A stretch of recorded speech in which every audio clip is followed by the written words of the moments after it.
यानंतर बघूयात एक ब्रेकिंग न्यूज। नागपूरमध्ये केंद्रीय गृहमंत्री अमित शहा यांच्या उपस्थितीत भाजपचा मेळावा पार पडलाय आणि यावेळेस अमित शहा यांनी कार्यकर्त्यांना कानमंत्र दिलाय। शरद पवार यांना रोखायचं असेल तर विदर्भात 45 जागा जिंकाव्या लागतीलच असं शहांनी म्हटलंय। शरद पवार आणि ठाकरेंना रोखणं आपलं लक्ष्य आहे असं अमित शहा यांनी सांगितलंय। विदर्भ जिंकला तरच महाराष्ट्रात सरकार येईल हे देखील शहा यांनी आवर्जून नमूद केलं। याशिवाय प्रत्येक बूथवर 10% मतं वाढवा असंही शहा म्हणाले। तो जीवन बेकार साथियों, सोचने का समय गया। तर अमित शहा यांनी या बैठकीमध्ये काय सूत्र मांडलेली आहेत? प्रत्येक बूथवर 10% मतदान वाढवा, प्रत्येक बूथपर्यंत 10 दुचाकीवरून दररोज 1 तासाचा फेरफटका मारा, शिवाय शेतकऱ्यांपर्यंत योजना पोहोचवण्यावरती भर द्या।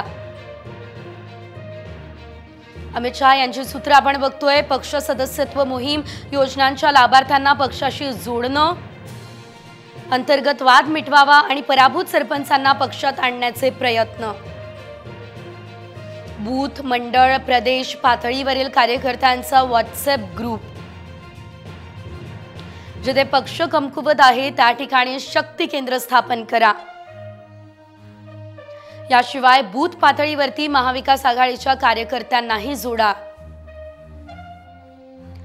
बचत गट आणि स्वयंसहायता गटांच्या बैठका, शिवाय महिला मतदानावर फोकस असावा। लोकसभेवेळी पसरलेला नरेटिव्ह खोडून काढा।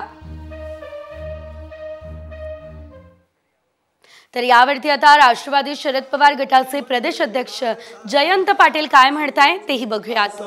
महाराष्ट्रामध्ये शरद पवार साहेब, उद्धव ठाकरे हे मेजर फोर्सेस आहेत आणि त्यांना अटकाव करा याचा अर्थ आपण आता कमी पडतोय, बरीचशी पिछेहाट झालेली आहे, हे त्यातनं इनडायरेक्टली मेसेज आहे।